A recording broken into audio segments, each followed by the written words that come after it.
Hi, my name is Gray, and this is my 13 Behaviors speech.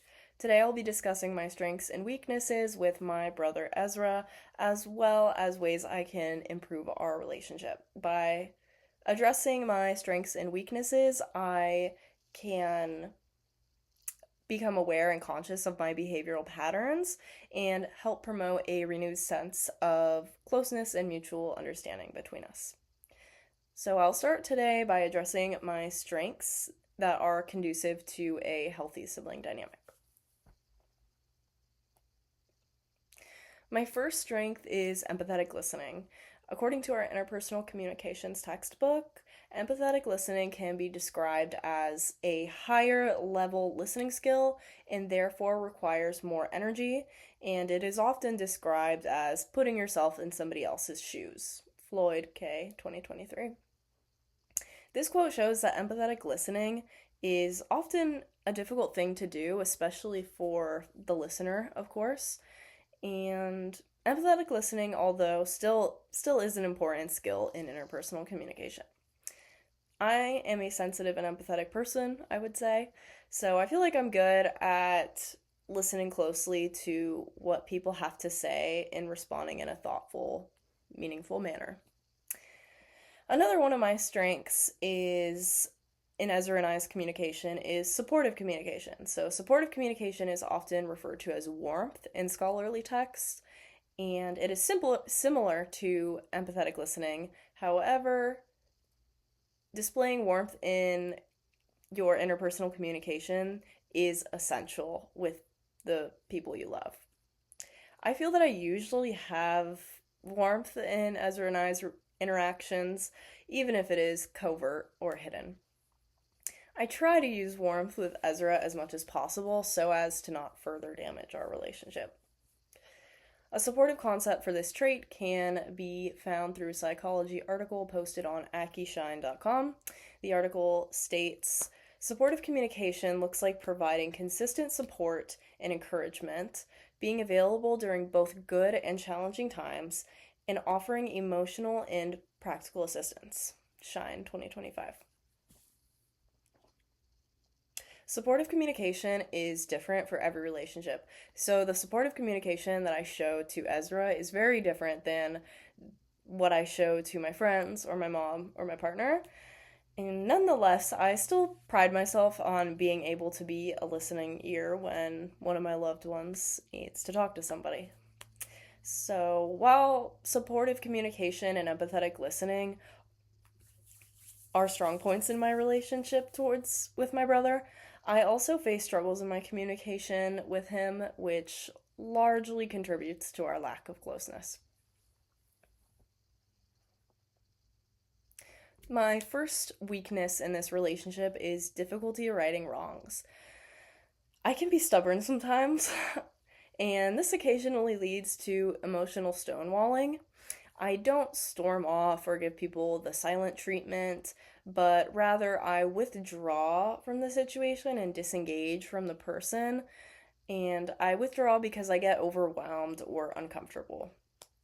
So, some experiences in my childhood taught me to ignore conflict and sort of brush it under the rug a bit. So, it is hard for me, because of that, it is kind of hard for me to come up to somebody after an argument and apologize because it means I have to face the conflict head on, which is exactly what I don't want to do.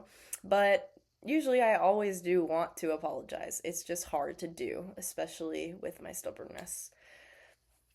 And a quote from our interpersonal communications textbook about this states, stonewalling occurs when the receiver emotionally or physically withdraws from the interaction, closing themselves off from the other person because they feel overwhelmed. Floyd K., 2023.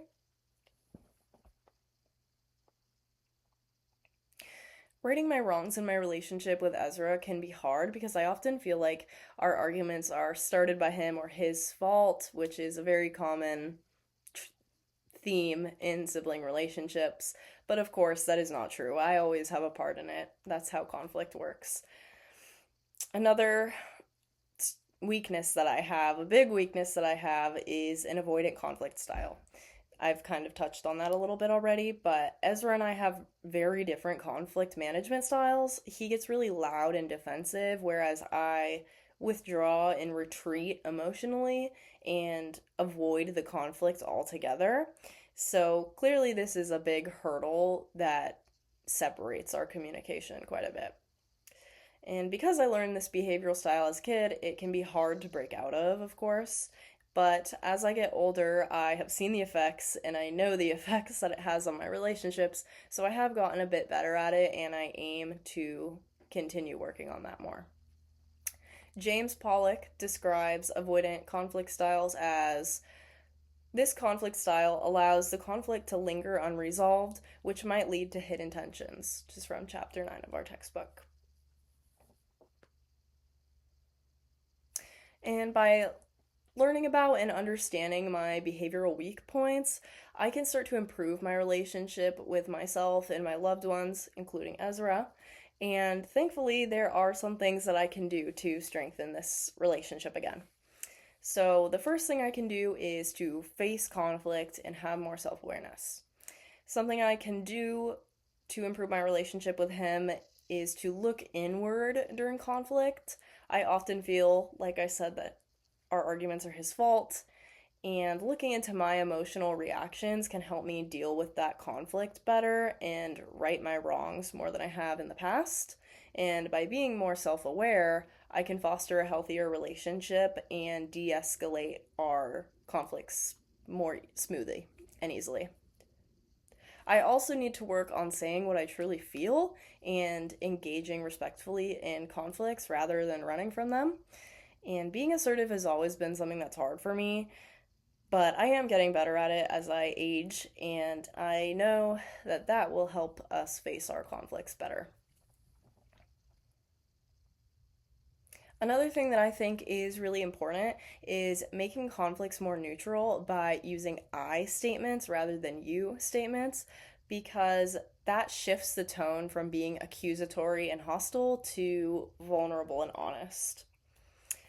Another thing that I can do to strengthen this relationship is to focus on bonding and empathetic listening skills. I want to find more time to spend together doing something that we both enjoy. Although we are very different people, there are still a few things that link us together. And during COVID, we spent a lot of time together in engaging in our shared interests, and that was the closest we'd ever been. But in 2021, after things started to die down a little bit, I was always gone and out of the house, so I didn't see him much anymore. But I really did enjoy that time and relationship we shared, and I hope to get it back. So, by spending more time enjoying our shared interests together, I know that our supportive communication and empathetic listening can be improved a lot. And research shows that high sibling warmth and low hostility are linked to better emotional well being, from Gilligan M., Diggs O. et al., 2024. And by applying these necessary changes, I can contribute to our conflict being reduced and overall relationship improving. Today, I gave some insight into my strengths and weaknesses with my brother Ezra. I highlighted my strengths like empathetic listening and supportive communication, and I addressed my weaknesses like an avoidant conflict style and difficulty righting wrongs. So there is no other relationship like the one that siblings share, whether they're close or not. And sibling relationships require a lot of understanding, patience, and healthy communication.